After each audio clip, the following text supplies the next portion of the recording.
Welcome back to Face the Nation. I'm John Dickerson. Among the biggest criticisms of the debate so far on health care is that it has happened without an official accounting from the Congressional Budget Office, or CBO. Among the big questions that remain unanswered about the Republican health care bill are how much will it cost and how many people might lose coverage if enacted in its current form. We asked Speaker Ryan why the House has started work on the bill without this information. The score, we believe, will come out probably Monday or Tuesday, well before we go to the floor. Well before we go to the floor, we'll have the score. The one thing I'm certain will happen is CBO will say, well, gosh, not as many people will get coverage. You know why? Because this isn't a government mandate. This is not the government makes you buy what we say you should buy, and therefore the government thinks you're all going to buy it. So there's no way you can compete with, on paper, a government mandate with coverage. What we are trying to achieve here is bringing down the cost of care, bringing down the cost of insurance, not through government mandates and monopolies, but by having more choice and competition. And by lowering the cost of health care, you improve the access to health care. And by having the things that we're talking about, tax credits, risk pools, health savings accounts, you dramatically increase the access to health care. But we're not going to make an American do what they don't want to do. You get it if you want it. That's freedom. How many people are going to lose coverage under this new? I can't answer that question. It's up to people. Here's the premise of your question. Are you going to stop mandating people buy health insurance? People are going to do what they want to do with their lives because we believe in individual freedom in this country. So the question is, are we providing a system where people have access to health insurance if they choose to do so? And the answer is yes. But are we going to have some nice-looking spreadsheet that says we, the government of the United States, are going to make people buy something and therefore they're all going to buy it? No. That's the fatal conceit of Obamacare in the first place. So it's not our job to make people do something that they don't want to do. It is our job to have a system where people can get universal access to affordable coverage if they choose to do so or not. That's what we're going to be accomplishing. But there have been promises made and President Trump ran on this, and you have talked about how promises you make in the campaign set the table for things you're going to do. He has promised everyone will be covered. Kathy McMorris Rodgers has said, quote, no one who has coverage because of Obamacare today will lose that coverage. Yeah, so that's talking about the transition. I can speak with Kathy. With respect to Kathy, we don't want to pull the rug out from under people. Here's what I'm concerned that some people in America are thinking. The day we pass this bill, the day after, everybody loses their coverage. That's just not the case. But they're also concerned they might lose it in 2 months. They won't in 2 months either, or 2 months later. So the point we're trying to make here is there will be a smooth transition, a stable transition, so that people who are covered today don't have the rug pulled out from under them. But let's remember where we are when I started this conversation. The system is collapsing. 116% increase in premiums in Arizona alone. 5 states, one plan. Over 1,000 counties, one plan. Will premiums not go up now? Because there are lots of people who are saying that premiums will go up under this plan. Will go up far, far, far higher than they would otherwise go up. But they're going to go up. I think they'll go down once this system comes into place. And when's that going to happen? Look at the bill. In 2 years, that's the point. There's a transition. It takes a little while to get the states back in the game to regulate health insurance. It takes a little while for risk pools to be set up in the states to cover people with pre-existing conditions. It takes a little while for tax credits to be deployed so the guy waiting tables getting $12 an hour can get health insurance. It takes some time to do that. And in the meantime, there will be a stable transition so people don't have the rug pulled out from under them. That's what we're talking about when we say a stable transition from the system that is creaky and collapsing to one that is better and more endurable. Why not use just plain terms, though? Rugs pulled out from under them why not just say, if you have Obamacare and you're being covered, you'll be still covered? Because private insurance companies and nonprofit insurance companies are pulling out of markets left and right. The government doesn't control the decision Humana made, which is I'm pulling out of this market and therefore Tennessee and counties in Tennessee don't have health insurance. That's not a promise a politician can keep because it's outside of that person's control. But that's the old promise. This is a new bill with new promises, and the president has said everyone's going to be covered. The point I'm trying to make is Obamacare is crashing and collapsing. I get that. No, but you can't say, what the actuaries and the insurers are telling me, you guys do nothing, there's going to be even bigger premium increases next year and even more pullouts. I guess the question we can't promise that that's not going to happen. But what we can promise is we're going to replace it with a better system so we have more insurers, more choices, more competition, prices go down, and we give people the ability to go access affordable coverage. If I'm getting a coverage through the individual market now, though, I'm nervous. There's a lot of changes that you're talking. You're saying it's all going to work out wonderfully, but essentially this is It's a theory about how markets will work and the competition will. It's a theory you believe in passionately. It's not a theory that I just believe in passionately. It's a theory that, when tested, has worked very, very well. And by the way, in what instance with healthcare? This is the when first you time this is being increase done. choice and you increase competition, you bring more players to the marketplace who compete against each other for our business. What we've never had in the individual market is equal tax treatment, so that a person who doesn't get health care from their job but is out there working gets a tax benefit to go buy health insurance. That's what health savings accounts and tax credits are. Risk pools work very, very well. We had them in Wisconsin. It was, I think, the best way of getting people with pre-existing conditions affordable coverage. Obamacare destroyed that system. Obamacare federalized the entire system and blew up the American healthcare system. So it's going to take us more than a few months to stop that damage and replace it with a better system. Let me ask you a question about the tax credits in the bill. You've gotten a lot of criticism from conservatives who FreedomWorks has called this an individual mandate by another name, an individual mandate, that part of Obamacare they don't like. The Republican Study Group said that this credit is in principle Obamacare. So why are they wrong?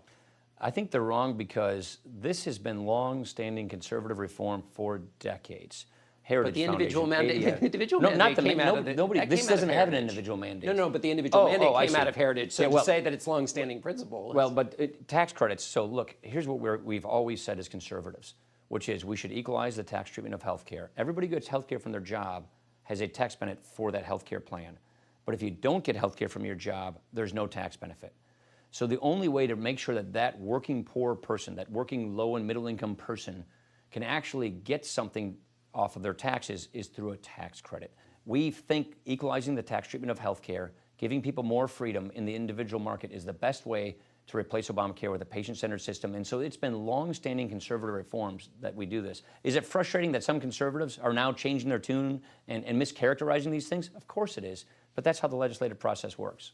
In Medicaid, you've got conservatives saying that your phase out of the expansion is happening too slowly. 2020, the target date, is too slow. Then you've got Republicans in the Senate saying it's happening too fast. The poor and the mentally ill will be hurt. So we're probably right in the sweet spot. I think what's happening is it going to stick? Is it not going to move? Yeah, No so changes? this is a carefully balanced consensus among all of our Republicans in consultation with our governors about how to have a smooth transition as we get Medicaid back to the states.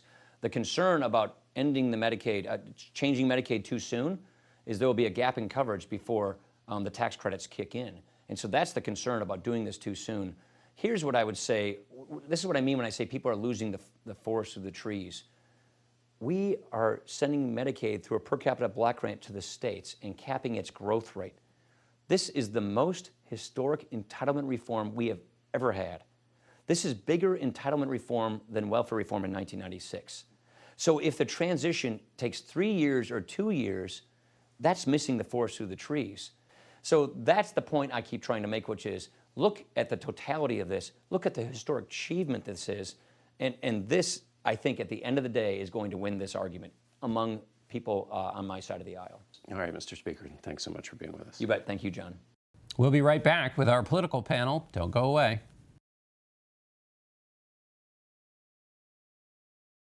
And we're back with our political panel. Avik Roy is the president of the Foundation for Research on Equal Opportunity and a former policy advisor to the Republican presidential candidates Mitt Romney and Marco Rubio. Ezra Klein is the editor-in-chief at Vox.com. And we welcome Indira Lakshamanan of the Boston Globe. Indira has also been named the Newmark Chair of Journalism Ethics at the Poynter Institute.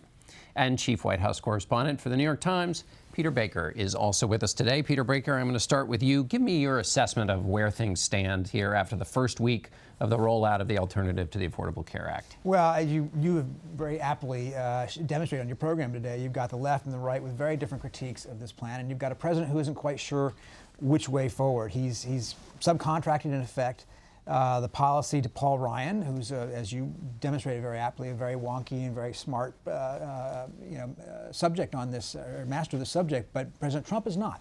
And I think the question is, what investment is he going to put into passing this bill? He doesn't really care, I think, about some of the specific details. What he wants is a win. He's always been his philosophy. You have to have a win. He has to have something that he can call repeal and replace. Whether this is going to be it's not unclear. Rand Paul says that to you that President Trump is open for negotiations. Sean Spicer said on Friday he's not. And so we're waiting to hear from the president. That's right. Avik, what do you make of the legislation put forward by Paul Ryan? Is it the best he could get? Well, I think he's tried to split the difference between the people, the more pragmatic Republicans who want to make sure that their replacement is competitive with the ACA on covering the uninsured, right, and the people like Rand Paul who say that anything that attempts to provide financial assistance to the uninsured is Obamacare light. And I thought your interview with him today was really interesting because Rand Paul in 2012 introduced a bill to provide private coverage to seniors as an alternative to Medicare that would be heavily subsidized with richer benefits than Medicare.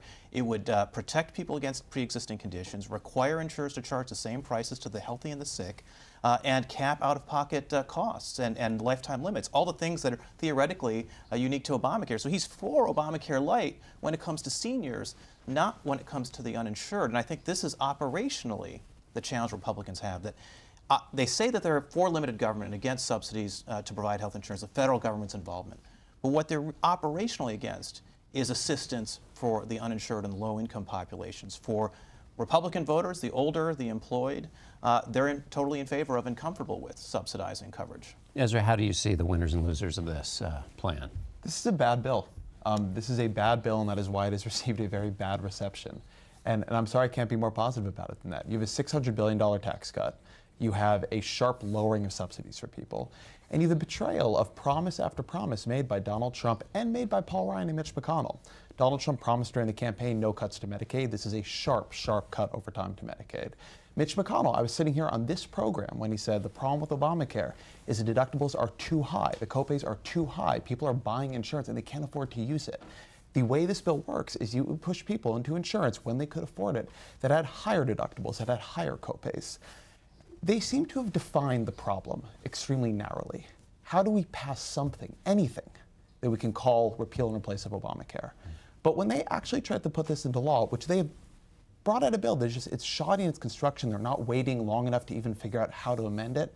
If they tried to put this into law, it would create tremendous adverse selection in these markets, skyrocketing premiums, a lot less competition in a context where we already don't have enough competition, and about 10 million people, depending on which estimate you want to look at, who would lose insurance. I don't know who they think is going to be happy with that. Right. Adverse selection meaning sicker people take insurance, healthy stay out, and you end up having the risk is too high and expensive. Sorry, you wanted to just add no, quickly. I was going to say one big constraint the Republicans have is because they're insisting on doing this in a party line approach, using the Senate reconciliation process. Where you only need a majority and not the 60 votes. Right, exactly. The problem there is you can address taxing and spending through the reconciliation process, but you can't really do anything about regulation. And so much of the Affordable Care Act is regulations. All the complaints that Paul Ryan made in your interview about rising premiums, those are driven by regulations. And if you can't reform those regulations through this bill, you're not actually solving the problems you think that Obamacare has. And that's why he says it's a multi-stage approach, but the fact is everybody's focused on this first stage, not the second and third. Indira, what do you make, if President Trump were watching this discussion, it would sound like a lot of noise probably to him. That's right. He is a great salesman, you know? Well, that's exactly what I was going to say, John. I think that we really need to look at this also from a political point of view. It's great to hear all of the details of the plan, but President Trump sold himself on the campaign trail as deal maker in chief. He said to the American people, I am going to be able to get you a better deal. I'm going to be able to fix health care because I'm going to be able to negotiate better drug prices. I'm going to be able to negotiate better with the health care companies. I'm going to be able to do everything better. So this is his first big test. He's coming into Washington. I don't think he cares so much about the details. That's why we talked about, he kind of subcontracted this out to Speaker Ryan and said, you know, you do it, that's okay. We know we have to repeal and replace all in one step, so just do it, that's fine. Now he's going to have to go out to Kentucky. He's going to have to go out to Tennessee. He's going to do the salesmanship. He's got people coming. He's got members of Congress coming to his bowling alley in the White House, and by all accounts, he's, you know, making friends, influencing people, even Senator Lindsey Graham, who's no big fan of Donald Trump's. I was amazed to hear his interviews yesterday coming out of the White House saying, well, I had a pretty good time, and boy, he's a charming guy. And at the same time, Donald Trump is putting pressure on the Republicans, saying it's going to be a bloodbath in 2018 if you don't pass this. And Paul Ryan also saying that everything else can only come, tax reform, That's right. all the other things they want to pass can only happen if this happens. Peter, is the big hurdle for Donald Trump the fact that he said everyone would be covered, and we have estimates of 10 million, maybe 15 million. The CBO score, the official accounting, might be quite bad. Is that the big thing that the president will have the hardest time reconciling? Yeah, I think that, as you point out in the interview with Speaker Ryan, he promised so many things that seem untenable if you put them together into a plan, unless you're willing to spend lots and lots of money and do things in a different way than Paul Ryan wants to do them. And ultimately, he can't live up to some of those specific expectations that he created, and they're his voters. What's striking, of course, is that some of the people who are probably most affected by some of the changes we're talking about here are less wealthy, rural, white, working class Americans who love Donald Trump, who voted for him, who put him in office. And he owes them, and he wants to keep them on his side. So I think that's going to be a real tricky, circle to square, or square to circle. We'll return with this geometry lesson. We're going to take a break here quickly, and then we'll come back to continue this conversation. Stick with us.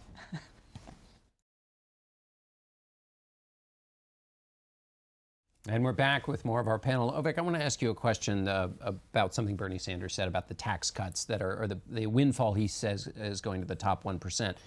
Remind people why we're talking about tax cuts and why this is a part of health care. Well, it had to fund the ACA's coverage expansion. So roughly speaking, on a back-of-the-envelope basis, over a 10-year period, the ACA spends $2 trillion trying to cover the uninsured, and it funds that through about $1.2 trillion in tax increases and about $850 billion in Medicare cuts. Mm-hmm. And what the House Republican bill does, it actually preserves the Medicare cuts in the ACA because you can't touch Medicare through reconciliation. But they repeal nearly all of the tax hikes and then have their own coverage expansion in this new structure that you talked about with Paul Ryan. Ezra, is one of the challenges here that there has been a bit of a success for the Affordable Care Act, Obamacare, which is that it's created expectations that you're going to cover pre-existing conditions, you'll have minimum coverage requirements, and then also that kids till the age 26 stay on their parents' plan. If you keep all of those, which this does, that makes it expensive. It makes it expensive, but it also means you're working within the broad framework of Obamacare, which they are still doing. And if you're doing that, then you actually have to retain important parts of that framework. You can't. They are splitting the difference between so many different arguments that they've stopped being able to make sense of any of them in particular. So they're trying to take out the individual mandate, replace it with something that's not quite an individual mandate, this 30% surcharge on healthcare when you come back into the market. And all of a sudden, it may not work quite as well, but it also makes people angry, and it's not really clear what goal you're trying to achieve. I think this point about reconciliation, which Avik has brought up, is a really important one. I was stunned, actually, to hear Paul Ryan on the program earlier today say that the ACA was jammed down the country's throat, but this is a regular order, slow process. We did not see this bill until last Monday. That is the first time anybody has seen it. And I saw the stuff Ryan produced before. It was all different. This is the first time we've seen this piece of legislation with this constellation of ideas. There are no serious independent analyses of it out yet. It has already passed 2 committees before those committees knew how it worked or what it would likely do. And without being able to go through a regular order process where there's actually information, there are amendments, you go back and forth, you decide if what you're going to do is actually going to work, there's not been time for Republicans or really for anybody to ask those very fundamental questions and decide, do they need to change this bill in pretty fundamental ways? The speed with which you're trying to do this is, I think, a speed born of fear, but it's a speed that is going to make bad policy. And that's why when I asked him about, you can say you ran on this, but you didn't run on the particulars that are being debated now. And one thing that strikes me is this White House doesn't really have a bunch of old legislative hands in it. Usually, White House has some people who've worked on the Hill who know how to figure this stuff out. So this is a kind of operational challenge for them over there. That's right. And as a comparison, the Republicans, of course, were saying that the Obama administration shoved health care down the throat of the American people, but in fact, it was 15 months that there was open debate over the Affordable Care Act. They want to do this in 1 month. They want to do it in 1 month, and 15 months is a huge difference where everybody was looking at it, debating it, talking about it. So that is a very important difference. And you make a point. It's operationally different. If you don't have the experts on, the liaisons with the legislature, then you don't really know how to do it. But we see that in so many ways. I mean, it's sort of akin to putting in charge of cabinets, putting cabinet secretaries in charge of agencies that those people want to abolish those agencies. So it's kind of a similar thing that, it's the sort of disruptive factor in government. You know what's going to be interesting is when that Congressional Budget Office score comes out for this bill, and it says something like the bill will cover 20 million fewer people than the Affordable Care Act. Does Donald Trump, does the president who's promised insurance for everybody, say the CBO is fake news? Does he say Republicans go back to work and fix this? Because there's certain things about the CBO. The CBO really, really believes in the individual mandate, much more so than actually the insurers do. So there may be parts of the CBO report that are uncharitable and perhaps a way that you could dispute. But there are aspects of the bill that are going to result in fewer people having health insurance. And it's going to be interesting to see how the president himself reacts to that. They already started lowering the view of CBO in the White House briefing, trying to maybe anticipating a bad ruling. Let me ask you a question, Peter, about another piece of news, which is the travel ban the president's changed this week. There wasn't as much coverage as the first one. Yeah. Well, how did it change? Well, it did some important things differently. One, it took out Iraq, our ally in this war against ISIS. Another thing it did was it made clear and explicit that green card holders and people who have visas already are not included. And it took out a preference meant for Christian minorities in some of these Muslim countries. So those things are important in minimizing some of the disruption that we saw the first time around. You didn't have people on airplanes literally blocked at the border when they got here. Beyond that, it's still pretty similar. It's still, stopping all refugees and all visitors from these 6 countries, Muslim majority, for a time. And you're now back in court. You now have lawsuits already. And I think that the issue is going to be, will these courts look at this as basically a dressed-up version of the same thing, or will they see those changes as being substantive enough to give it, a constitutional veneer? They did reverse engineer this second travel ban in a way. I mean, it's clear from looking at it, I've spoken with many legal scholars about this, that the Trump administration kind of looked at the bill, looked at what the complaints were from the judges from the Ninth Circuit Court of Appeals, and sort of created the new travel ban kind of backwards from that. So a lot of legal scholars think that this will, stand up in court, although there are a lot of problems that predate anything that's written down, which is that Donald Trump himself said on the campaign trail back in December 2015, I want a Muslim ban, keep them all out. So there's so many things that he said in the public record that courts can look at that can say, hey, this is really a Muslim ban dressed up as something else. And so that's sort of irrespective of what's on the piece of paper. Ezra, can I get a last thought from you on the jobs numbers we had Friday? The president took credit for the strong February. Put that in context. It has to be a relatively brief context. I don't think he deserves much credit for it just because we're in the context of a long-running labor market expansion now. But these are good job numbers. It's a buoy to his administration. He's not done anything yet to interrupt them, and presidents can do a lot to mess up a good economy. So right now, I think we should be thankful. We have a tightening labor market. We're seeing wages go up. That is good, and we should be careful to try to preserve it. All right. Thanks all of you for being here. Thanks for watching, and we'll be back in just a moment.